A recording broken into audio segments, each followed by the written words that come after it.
yeah, I'm in the old cafeteria of this thrift store. So this was a cafeteria before it became a normal room for workers to work.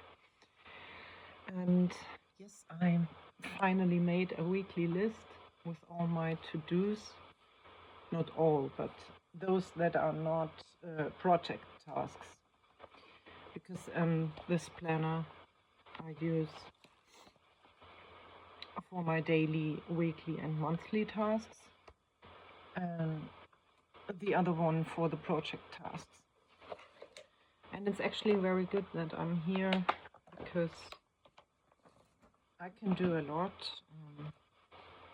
And I started with this page today. It's the first